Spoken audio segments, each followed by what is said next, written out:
séptimo puesto se lo lleva una película del director ruso Andrei Tarkovsky, del año de 1966, Andrei Rublev.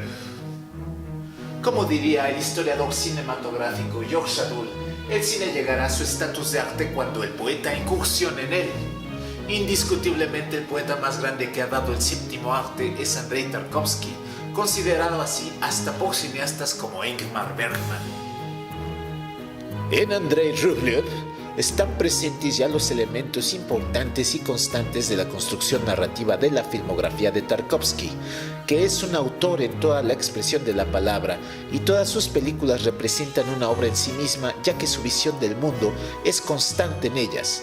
La poética, el hombre, la creación, la destrucción, los sueños, el tiempo, etc. La textura, los elementos, los planos largos en el tiempo cinematográfico para sentir la densidad del tiempo real, crean entre sí un cine que está enfocado a llegar a la emoción del espectador más allá del exceso de significado, dando pauta a la interpretación. En Andrei Rublev vemos una poderosa construcción estética basada en lo visual.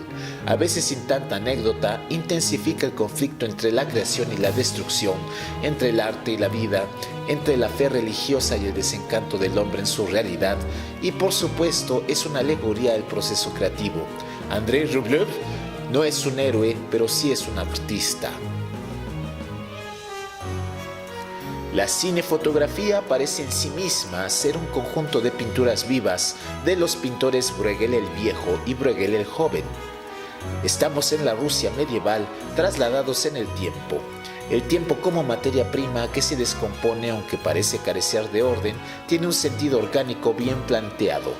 Andrei Rublev no necesariamente aparece en todo el filme. Al igual que el Quijote, hay pasajes en los que está ausente para dejar espacio a otras historias. El final a color y la trascendencia del arte con detalles de las pinturas de Andrei Rublev nos hace testigos de la permanencia en el tiempo.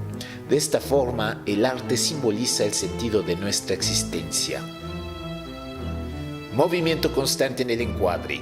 La cámara crea ambientes poderosos. La cinemática progresiva hace poesía visual en movimiento, no solo en esta, sino también en las demás películas de Tarkovsky.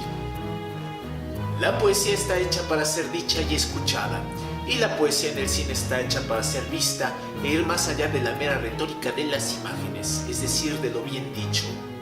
Hay directores muy menores que tratan de ser poetas copiando el estilo de Tarkovsky, pero que solo se quedan en un mero manierismo vacuo. ¿Verdad, Alejandro?